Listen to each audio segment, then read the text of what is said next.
ulama besar, Hujjatul Islam, ditanya apa hal yang paling sulit untuk engkau lakukan. Setelah saya baca jawabannya Imam Ghazali, saya merasa bahwa kalau saya ditanya juga dengan pertanyaan yang sama, jawaban saya juga sama jawabannya Imam Ghazali. Sesudah dipikirkan memang itu yang paling susah. Apa tuh? Imam Ghazali menjawab, menata hati. Hal paling sulit saya lakukan adalah menata hati, hingga tak berharap, tak takut kecuali kepada Allah SWT, hingga tak bangga, tak kecewa kecuali kepada Allah SWT, hingga tak cinta kecuali kepada Allah SWT, kecuali di jalan Allah. Ibu-ibu saudaraku sekalian, sebab hati yang terjaga akan mudah menghadapi berbagai macam rintangan yang datang dalam kehidupan. Ibu, kalau kamu bertanya kepada saya, apa modal utama untuk bisa selamat hidup dunia akhirat? Bahkan apa modal utama untuk bisa sukses hidup dunia akhirat? Faizin, kita bilang nih, antara lebaran ke lebaran, ucapannya selalu saja minal aidin wal faizin. Semoga Allah jadikan kita hambanya yang kembali kepada fitrah suci, wal faizin, dan semoga Allah jadikan kita hamba-hambanya yang sukses, hamba-hambanya yang beruntung. Apa modal kesuksesan? Apa modal keberuntungan bagi dunia dan akhirat? Tidak lain, tidak bukan adalah bersihnya hati, sucinya hati. Modal dunia sebelum akhirat. Kalau akhirat Allah terang-terangan bilang ala lisani nabiyhi Ibrahim alaihissalam, dengan lisannya Nabi Ibrahim berdoa yang Allah tuliskan dalam Al-Quran, Rabbi la tukhzini yawma yub'atsun yawma la yanfa' mal wala banun illa man atallaha biqalbin salim. Kata Nabi Ibrahim, ya Allah, jangan hinakan aku, jangan kecewakan aku pada hari di mana Engkau membangkitkan hamba-hambamu. Yauma la yanfa' mal wala banun. Hari di mana tidak selamat orang bawa anak, tidak selamat orang bawa harta. Bu, jadi untukmu yang sudah menikah 10, 15, 20 tahun belum dikaruniai anak, tenang. Keselamatan kita tidak bergantung dari berapa banyak anak yang kita punya. Udah yang nyaut betul. Udah menikah berapa lama, Bu? Belum ada anak. Ibu-ibu sekalian, buat adik-adik yang sampai di usia hampir 30 tahun belum juga ada yang melamar, ini jodoh kenapa hilalnya belum terbit juga? Belum ada tanda-tanda hilal? Tenang dek, keselamatanmu di akhirat tidak bergantung kepada apakah kamu datang dengan bawa suami, tidak pula ditentukan dengan apakah kamu bawa anak. Bahkan untukmu yang sampai dengan usiamu sudah beranjak tua, kamu belum pernah merasakan memiliki harta melimpah ruah. Dari dulu sampai sekarang, suami jadi kontraktor, ngontrak aja rumahnya, tukang ngontrak, gak pernah punya rumah sendiri. Mobil sama Allah dikasih besar-besar.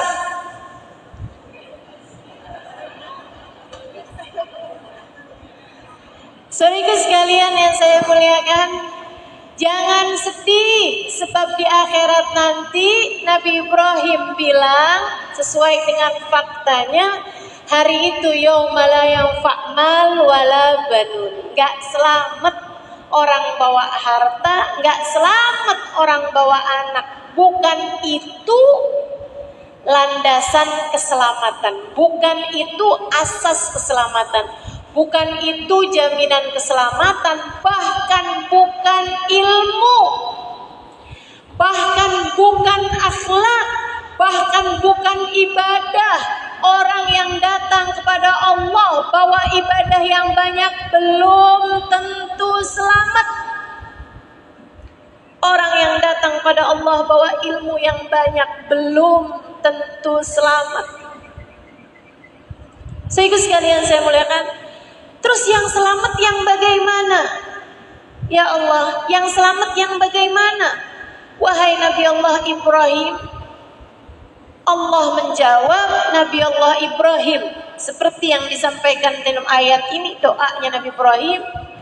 Ya Allah, jangan hinakan aku pada hari kebangkitan, di mana tidak selamat orang bawa harta, tidak selamat orang bawa anak. Yang selamat adalah orang yang datang pada Allah biqal bin salim, dengan bawa hati yang selamat, hati yang bersih, hati yang sehat, hati yang suci.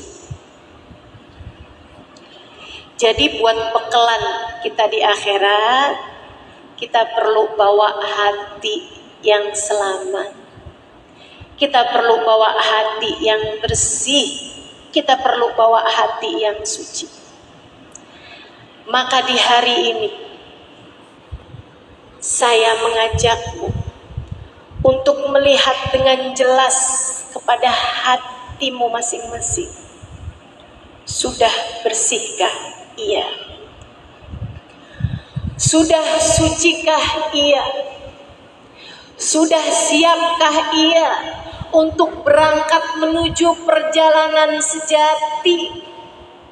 Sudah pantaskah menjadi seseorang yang selamat di akhirat nanti, dengan ada di barisan baginda Nabi besar Muhammad? Ya Allah Bu, tadi Ustazah Nada bilang, memandang wajah orang alim, berkumpul bersama dengan orang alim, seperti berkumpul dengan Nabi Muhammad.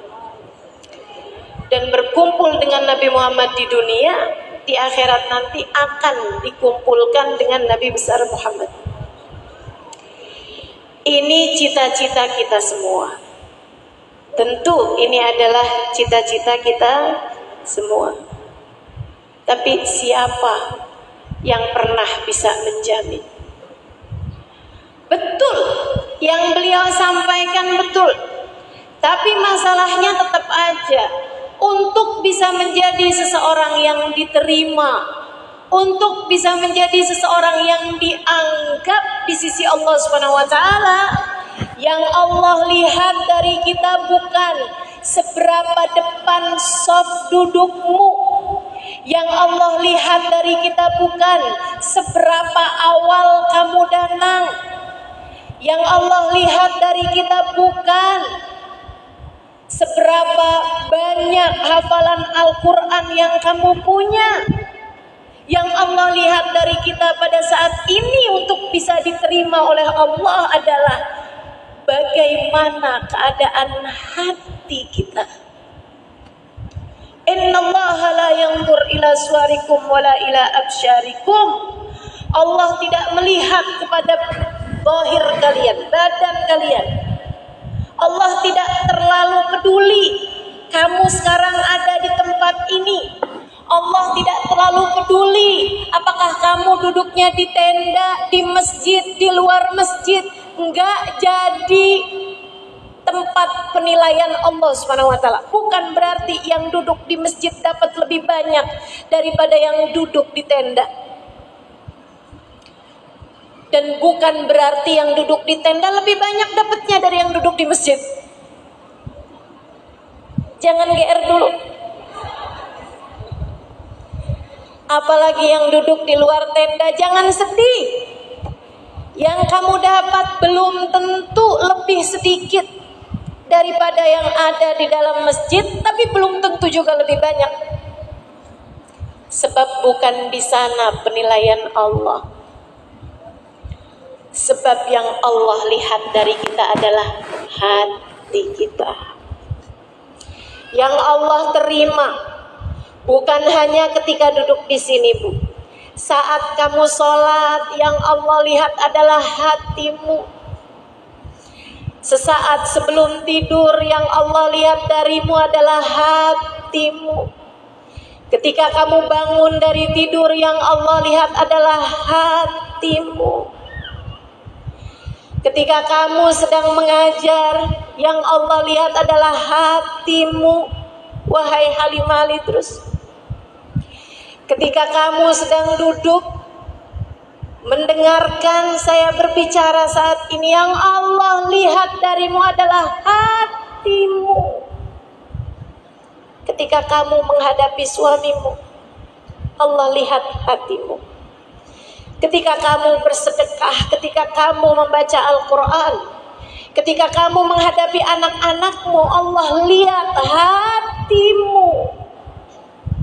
Adakah ia bersih?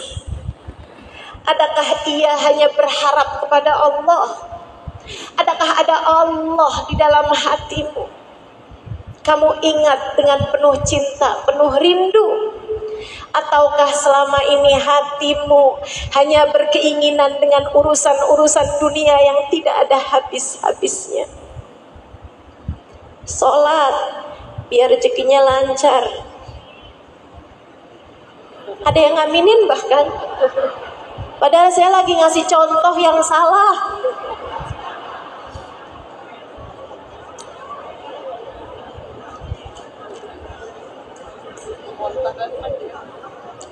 Ibu dengerin saya nggak sih, Bu?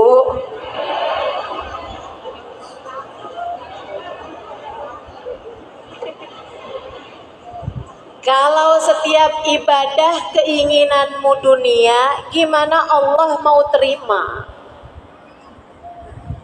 Kalau setiap kamu mengerjakan kebaikan, kamu tidak benar-benar kepengen Allah, kamu kepengennya sama yang lain selain Allah, gimana Allah mau terima? Ibu-ibu saudariku sekalian, coba bilang sama suamimu begini nih, saya tuh kan melayani kamu ya saya sih melayani aja, tapi tuh dalam bayangan saya tuh sebenarnya tuh kepengennya tuh kawin tuh bukan sama kamu tapi sama fulan.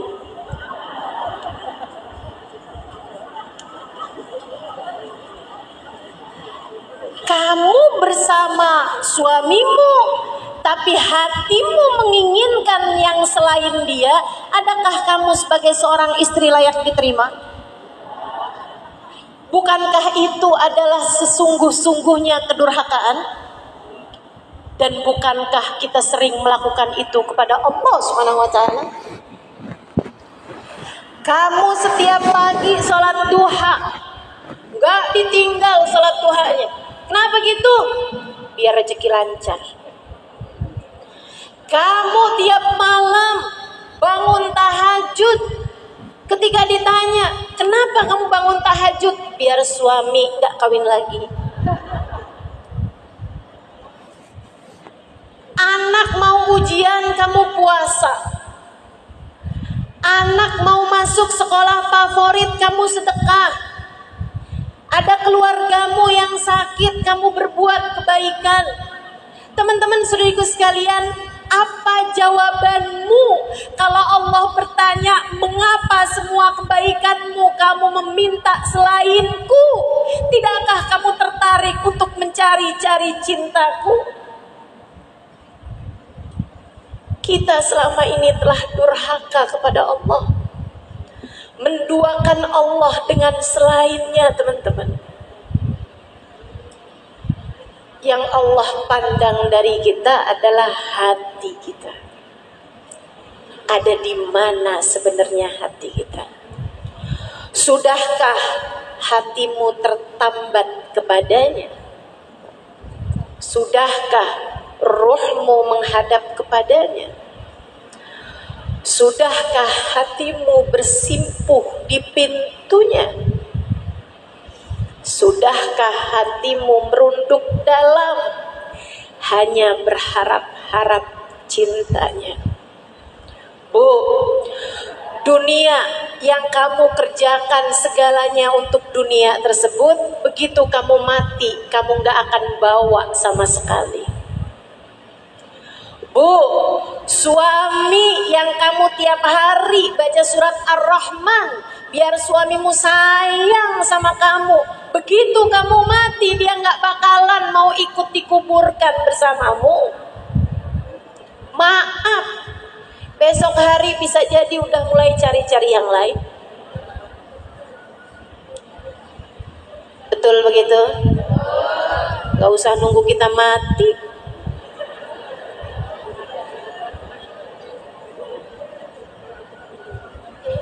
Untuk apa memperjuangkan sesuatu yang sifatnya hanya sementara bisa bersama dengan kita?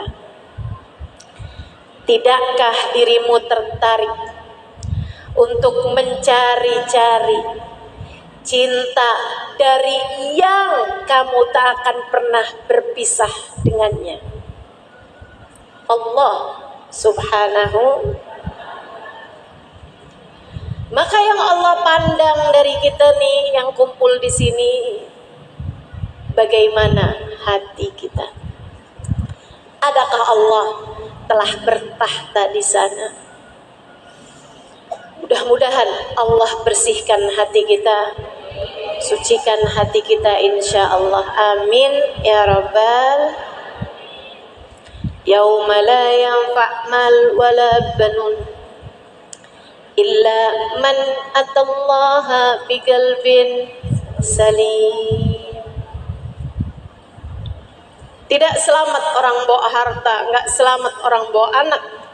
Yang selamat adalah orang yang datang pada Allah dengan membawa hati yang selamat. Mudah-mudahan Allah selamatkan hati kita semua. Diselamatkan dari apa? Disucikan dari apa? Dibersihkan dari apa? Imam Al-Haddad dalam kitabnya Adab Sulukil Murid menceritakan tentang 3 penyakit besar yang dihinggapi oleh manusia. Berikut sekalian, Imam Al-Haddad sebagai Haddadul Qulub, sebagai dokternya hati, beliau menyampaikan tentang 3 penyakitnya hati. Yang nomor 1 katanya beliau, al-kibru, kesombongan. Kesombongan. Apa itu kesombongan?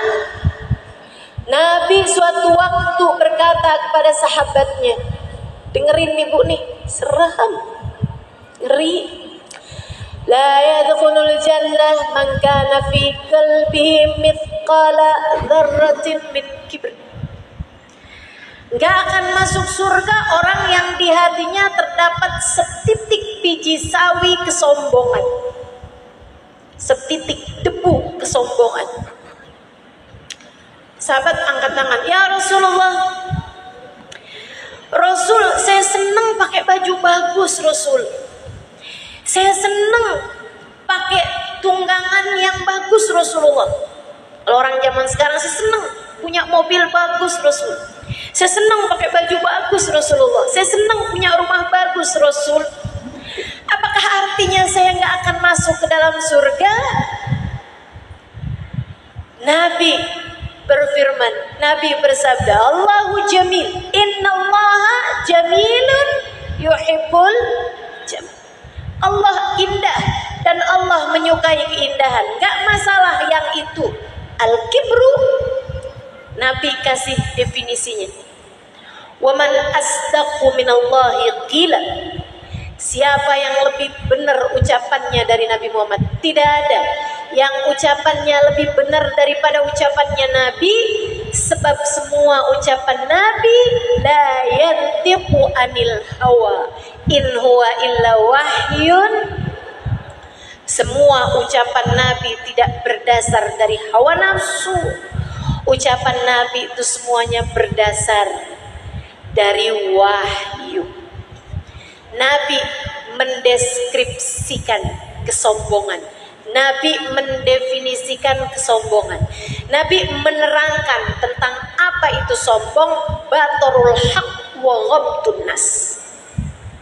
Sombong adalah menolak kebenaran. Sombong adalah menolak kebenaran. Yuk ngaji. Siapa yang ngajar? Ustazah Halimah. Ogah ada saya. Kenapa gitu? Gitu deh. Sok-sokan nerangin tentang pendidikan anak padahal dia belum punya anak. Masya Allah. Batorul haq, menolak kebenaran. Ini bahaya. Merasa diri paling benar. Yang pada hadir-hadir maulid, mereka adalah pelaku-pelaku bid'ah. Nabi nggak pernah merayakan maulid. Itu ya, yang suka bilang Nabi nggak pernah merayakan maulid. Nabi nggak pernah baca maulid. Mbak, baca maulid tuh baca sejarah Nabi. Orang mana yang baca sejarahnya sendiri? Ini suka ngada-ngada nih orang-orang. Tapi sahabat juga nggak ada yang baca maulid Nabi. Ada yang kayak begitu? Ada yang suka kayak begitu ngomongnya? Mana orangnya?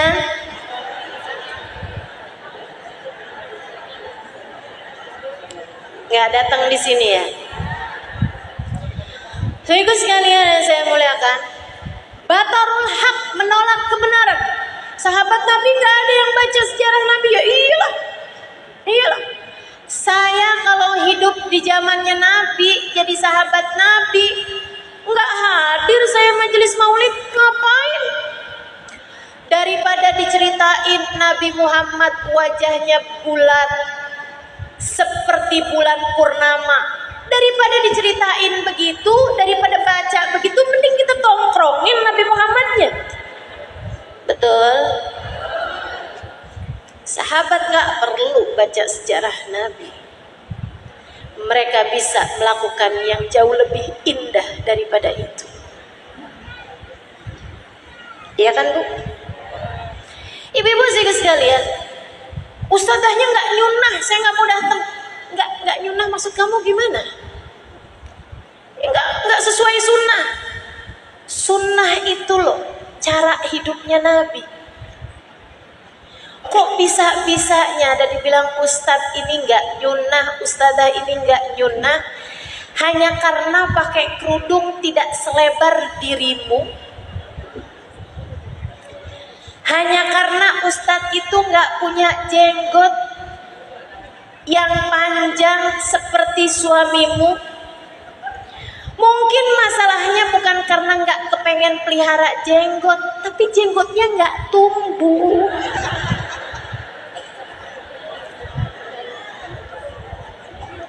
Mau gimana coba? Jenggot tuh kan biar dimarahin juga, kalau nggak mau tumbuh nggak tumbuh. Saudaraku sekalian yang saya muliakan, batarul haq, menolak kebenaran. Walaupun sudah mendengar kebenaran, tetap aja gitu. hatinya nggak terima, hanya karena dia sudah kadung nggak suka sama orang tersebut. Makanya repot. Saya kalau dibilang ustazah gimana ya caranya biar saudara saya nih mau hadir ngaji. Kenapa dia nggak mau hadir ngaji? Nggak tahu gitu, kayak nggak suka aja sama ustazah, sama yang lain-lain, katanya bid'ah gitu. Nah, susah tuh ngajakinnya. Kalau yang begitu susah ngajakinnya. Jadi sekalian, nggak boleh ada tahlilan abis orang meninggal dunia. Oh gitu. Kenapa? Karena percuma, doanya nggak akan diijabah. Allah, Nabi Muhammad bilang orang kalau udah meninggal dunia, doa yang diijabah hanya doa dari anak aja. Itu pun anak harus yang soleh. Kesian orang yang kayak saya, belum ada anak. Untung saya nggak ikutan ajaran yang kayak begitu, Bu. Kalau enggak kan sedih banget, saya meninggal dunia gak ada yang doain saya. Kalau saya ikut ajaran yang itu, iya kan? Untungnya kan enggak. Jadi saya berharap mudah-mudahan kalau saya meninggal dunia ada ibu-ibu yang akan mendoakan saya. Ibu yakin banget kalau saya meninggal duluan?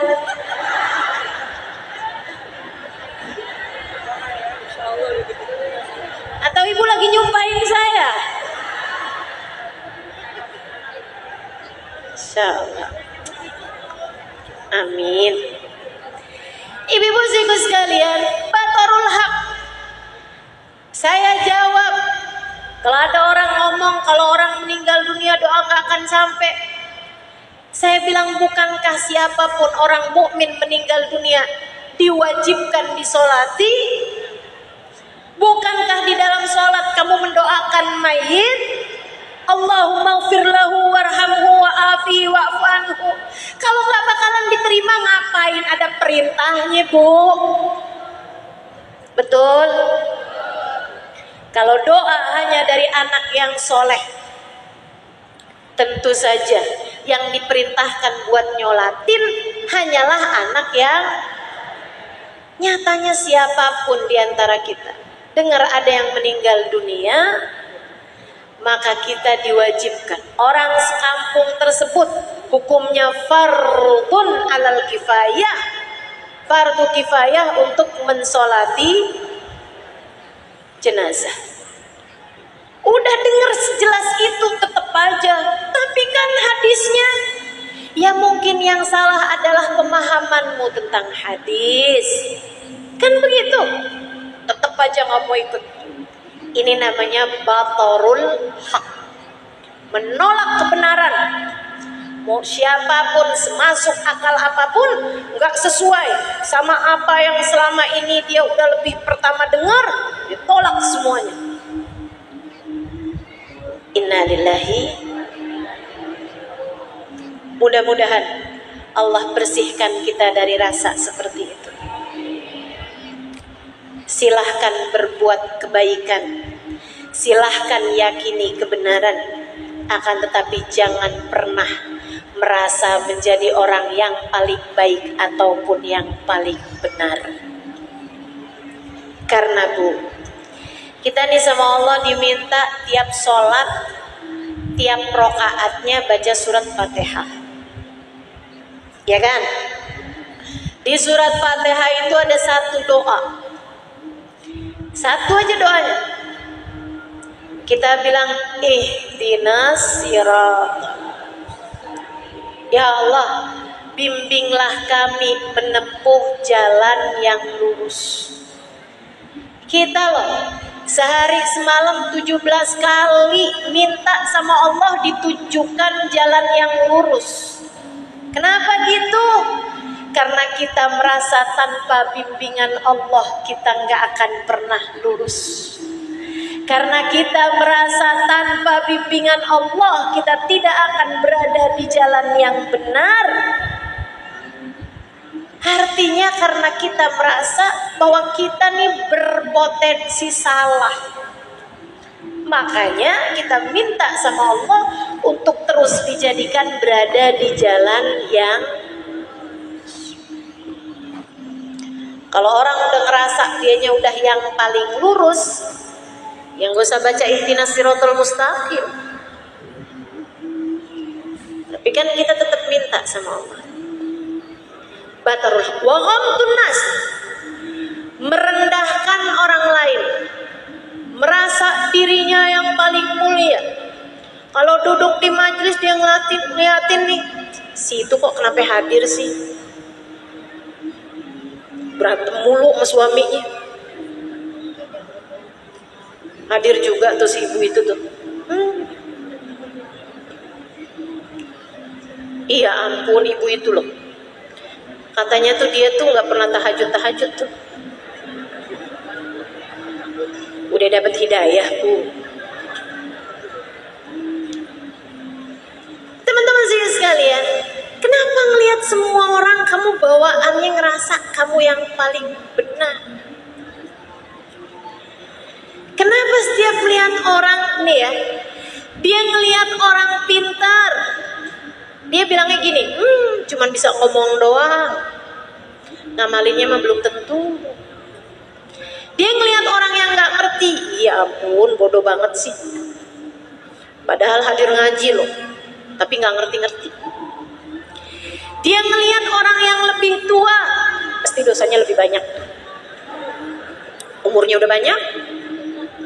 Ngelihat yang lebih muda, dia mah ibadahnya belum seberapa dibandingin saya. Saya udah sholat lebih lama. Ngelihat orang yang ahli ibadah, belum tentu ikhlas.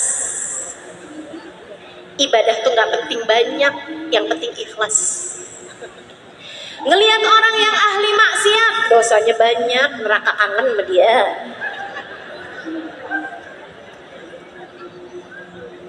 Ngelihat orang kaya, padahal kerjaannya gitu-gitu aja. Kok kaya banget, jangan-jangan pelihara tuyul. Ngelihat orang miskin, emang ya Allah tuh sama orang-orang yang pendosa tuh emang suka dikasih azab dari di dunia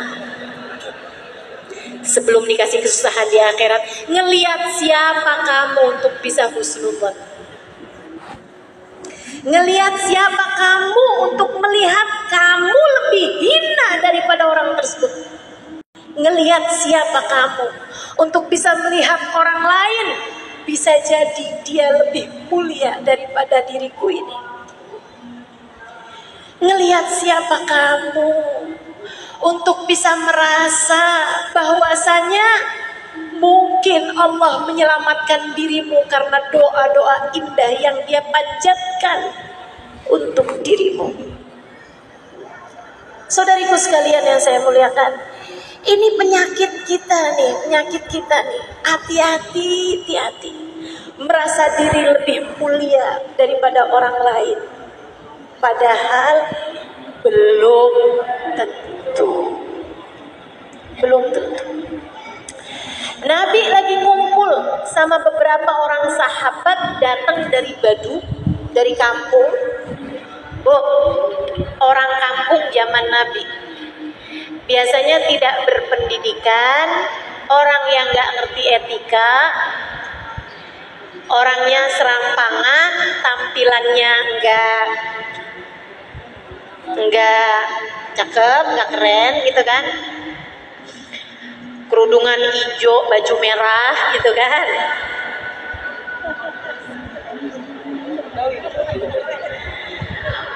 Orang-orang di kampung gitu. Ini saya juga hijau, baju saya nggak merah ya. Teman-teman sekalian, mereka baru masuk Islam, jadi dilihat dari sisi duniawi juga terbelakang, dilihat dari sisi agama juga baru belakangan masuk Islamnya. Nabi lagi kumpul sama mereka, itaqbal alaihim sahabi. Ketika datang seorang sahabat masuk ke dalam masjid. Dia ini pun baru habis wudu. Seorang sahabat yang udah lama masuk Islamnya, udah bertahun. Dia masuk dalam keadaan bajunya rapi, pecinya bersih, orangnya juga bagus, cakep, dan berpendidikan, berilmu, dengan ada bekas-bekas wudhu yang bahkan baru mengalir di wajahnya dan di anggota tubuhnya. Air bekas tetesan wudhunya tuh masih ada gitu. Beberapa orang dari mereka dinoleh ketika orang itu datang. Mereka memandang dengan penuh takjub. Masya Allah, cakep. Nabi memandang dia, kemudian dipanggil sama Nabi. Dia datang, panggil Nabi kan. Nabi bisikin sama dia, "Adhananta annaka khairun min haula." Pendidik kita nih, murabbi arwahna, sang pendidik hati kita. Nabi melihat orang ini, sahabatnya ini, Nabi berbisik padanya, "Adhananta annaka khairun min haula." Apakah kamu ketika masuk barusan ini, kamu merasa bahwa kamu lebih baik daripada sahabat-sahabatku yang ada di sini? Apakah kamu merasa kamu lebih baik daripada mereka? Dia nunduk, orang baik. Orang baik begitu digituin ngerasa. Ya Bu, makanya mudah-mudahan nih, kalau di sini sambilan duduk ketika saya menyebutkan kesombongan, kok kayak saya ya? Saya banget tuh. Nanti ada penyakit lain lagi, oh ini penyakit saya. Kalau kamu masih merasa seperti itu, mudah-mudahan pertanda Allah hendak memperbaiki hatimu. Sebab Bu, luka tuh, kalau dari anggota tubuhmu sendiri, itu biasanya ketika ditaruhin salep, taruhin obat, terasa perih. Itu pertanda bahwa kamu sedang diobati. Tapi kalau ada orang setiap kali dengar penyakit kesombongan, oh si Nono kayak gitu tuh. Ntar lagi ada penyakit lain lagi tuh, kayaknya si Nono tuh kayak gitu tuh. Tetangga saya tuh kayak gitu tuh. Ipar saya tuh kayak gitu tuh. Saudara saya tuh kayak gitu tuh. Emang pada penyakitan dah semuanya dah. Orang lain aja gitu. Na'udzubillah min dzalik. Khawatirnya hatimu telah mati. Sebab sesuatu kalau udah mati, walaupun ditaruhin obat, nggak lagi akan terasa perih. Bukan begitu? Kaki udah mati nih. Ada orang kena stroke, mati separoh. Itu diapa-apain kakinya nggak berasa Bu. Kenapa? Udah mati. Demikian pula dengan hati kita. Semoga Allah hidupkan terus hati kita sampai hari perjumpaan dengannya, insya Allah, dengan membawa hati yang selamat. Amin. Adhananta annaka khairun min haula. Kata Nabi, apakah kamu merasa bahwa dirimu ini lebih baik daripada mereka semua yang hadir, yang datang ini? Dibilang, bala ya Rasulullah, betul wahai Rasul. Nabi Muhammad berkata, itulah sebabnya kenapa aku melihat berpuluh-puluh setan di belakangmu itu. Serem. Saya sekalian, dah gini aja. Ini waktunya sempit nih. Tiap kali hatimu sedang dipenuhi dengan bisikan, kamu lebih baik, kamu solehah, kamu hebat, kamu begini, kamu begitu, kamu calon ahli surga, firdausul a'la. Dia mah neraka, dia mah jelek, dia mah begini, dia begitu. Kepada siapapun aja, kamu bilang sama hatimu, wahai diri, apakah sudah dijamin surga untukmu ini? Wahai diri, apakah sudah dijamin kamu bakal selamat saat melewati jembatan Sirat nanti? Wahai diri, apakah sudah ada janji dari Allah untukmu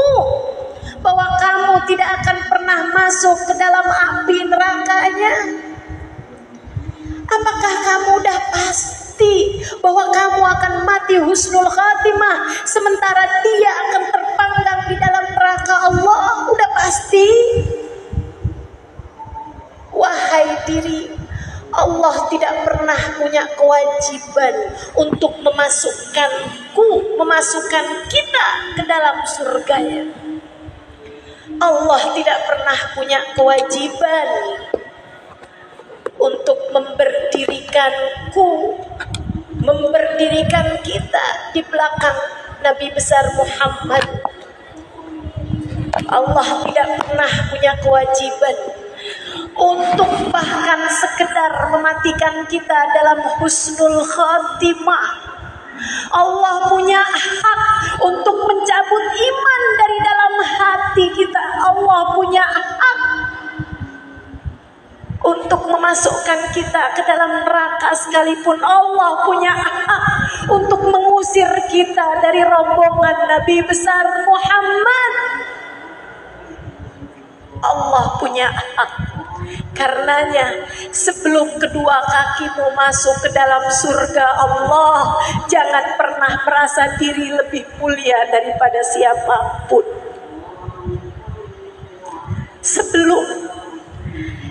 Sebelum kelak di padang mahsyar matamu bisa memandang indah wajah Nabi Muhammad, sebelum kelak di padang mahsyar tanganmu bisa mencium tangan Nabi Muhammad, sebelum kelak di padang mahsyar hidungmu bisa mencium wangi Nabi Muhammad, sebelum kelak di padang mahsyar Allah mengizinkanmu mengucap salam kepada Nabi besar Muhammad, jangan pernah merasa diri lebih baik daripada siapapun. Kamu belum punya jaminan untuk itu. Maka daripada sibuk mengurusi orang lain, daripada sibuk melihat-lihat aib orang lain, daripada sibuk mencari-cari kesalahan orang lain, lebih baik kita fokus untuk bisa teliti melihat aib diri sendiri. Rahimallahu ra'an ishtaghala bi uyubi nafsihi an uyubi ghairi. Semoga Allah kasih rahmat terhadap orang-orang yang sibuk memperbaiki dirinya sampai gak punya waktu buat melihat aib-aib orang lain. Bahkan gak punya waktu buat melihat aib suaminya. Dia gak punya waktu buat nyelidikin apa yang ada di HP suaminya. Sebab dia sibuk untuk memperbaiki hubungan antara dia dengan Allah Subhanahu wa taala, Tuhannya. Mari Bu, mari belajar untuk menjadi hamba-hambanya yang mengerti nilai diri. Mari belajar menjadi hamba yang tahu diri. Penyakit paling berbahaya nomor 1, kesombongan. Penyakit yang kedua adalah al-hasad, dan ini banyak banget kena ke kita nih. Ya Allah, ya Allah, bebaskan kami ya Allah dari sifat berbahaya ini. Ngelihat kesombongan tuh kayaknya saya tuh. Ngelihat penyakit yang kedua hasud, ya Allah, apalagi yang ini nih. Apa tuh hasud? Seneng lihat orang lain susah, susah lihat orang lain. Tetangga naikin rumah, dia naik darah. Ada yang begitu? Mana orangnya? Bu, kita nih kadang-kadang ya, kalau orang lain susah gitu, kita kayak yang, ya pantas lah dia dikasih kayak gitu. Seneng gitu lihat orang lain susah. Hasudnya dan seringnya itu datangnya ke yang selevelan. Pakai hati-hati banget sifat ini nih. Biasanya pelajar hasudnya pelajar. Biasanya guru hasudnya irinya juga sama guru. Betul? Biasanya murid hasudnya juga sama murid. Hati-hati, biasanya orang pengajian sama orang pengajian juga. Hati-hati, biasanya panitia hasutnya sama panitia juga. Dia tuh gak banyak kerjanya, tapi ngomongnya doang yang banyak. Tapi semua orang kayaknya sayangnya sama dia, ustazahnya kayaknya sayangnya sama dia. Saya yang kerja, saya nyapu sampai nggak tidur. Ya iyalah, masa nyapu sambil tidur? Saya masak sampai nggak tidur. Ya iyalah, masa masak sambil tidur gosong, Bu? Nggak ada yang menghargai saya. Nah, tuh asut yang lain. Pas giliran dia dimarahin sama ustazah, tahu rasa. Kok kamu seneng ada orang lain susah? Kok kamu susah ada orang lain seneng? Biasanya penjahit hasutnya juga sama dengkinya menjadi pedagang. Oh, nih pedagang juga irinya sama. Hati-hati ibu sekalian, hati-hati. Ini saya kasih tahu nih tentang, tapi nggak boleh cerita, udah langsung lanjut aja. Nggak apa-apa. Teman-teman sekalian yang saya muliakan, ada dulu salah satu wali min auliyaillah, salah satu orang yang ngislamin banyak orang di Afrika, teman-teman. Saya lupa namanya, tapi ini salah satu dari waliullah, salah satu dari habaib yang memang luar biasa ini. Beliau itu masuk ke satu daerah berdakwah, tapi dakwahnya ya itulah ulama ya. Caranya indah, santun, nggak pernah bid'ah-bid'ahin orang, nyala-nyalain orang segala macam gitu. Baik sama tetangga, baik sama semua. Dia bangun toko, dia jualan perhiasan. Udah rame tokonya, tetangga jual, buka toko juga perhiasan. Coba nih, liatin ibu-ibu sekalian. Ini cerita indah banget, dengerin. Tetangganya, dan dia baru-baru aja loh ngeliat, rame bener ya, bangun juga deh toko perhiasan. Jual kira-kira sama barang-barangnya. Satu waktu Habib ini ada orang datang sore-sore buat, udah mau tutup nih ya, buat beli perhiasan. Saya mau yang ini dong Pak, gelang nih yang ini nih. Oh iya, saya mau ngelamar anak orang, nah nih saya mau gelang yang ini. Bapak yang itu suka? Iya Pak, saya bilangin Pak. Iya Pak, toko sebelah kayaknya jual gelang yang sama. Saya rasa gelang yang kayak gini toko sebelah jual juga. Bapak silahkan beli sama sebelah aja. Kenapa gitu? Karena saya dari pagi tadi udah punya banyak pembeli, sementara toko sebelah belum ada yang beli. Bapak silahkan beli di toko sebelah. Siapa di antaramu yang bisa punya hati kayak begitu? Kalau kamu bisa punya hati kayak begitu, Bu, surga terbuka lebar untukmu. Kalau kamu bisa punya hati kayak begitu, selamatnya tuh udah di depan mata. Ini hati-hati bersih gitu kelakuannya tuh, gitu kondisinya. Kalau kamu ngerasa kok saya kayaknya jauh banget dari menjadi kayak begitu, yang ada saya kok hati saya ternyata emang banyak iri, banyak hasut, banyak dengki kepada orang lain. Mari segera bertaubat sebelum datang ajal menjemput kita, saudariku sekalian. Al-hasad halikotuddin. Nabi Muhammad menyebut hasud kayak tukang cukurnya agama. Agama bisa habis dicukur sama penyakit yang namanya hasud.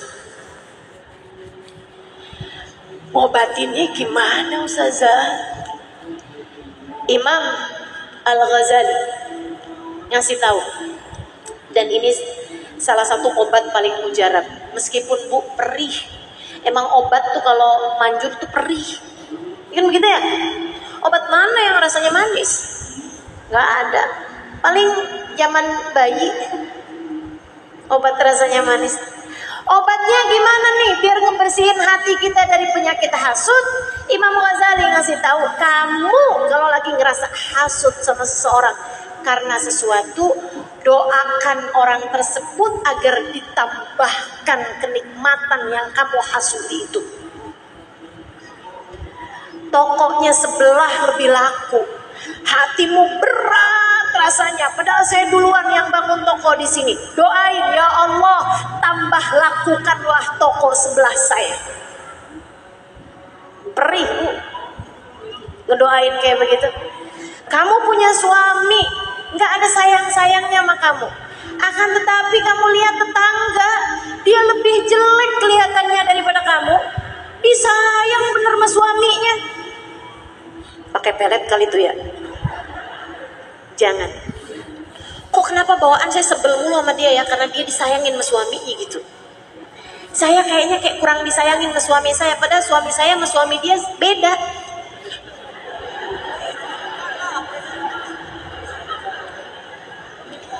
Ibu-ibu saudaraku sekalian, kamu hasud, kamu benci sama dia. Iya, gimana caranya nih biar hilang penyakit? Doa.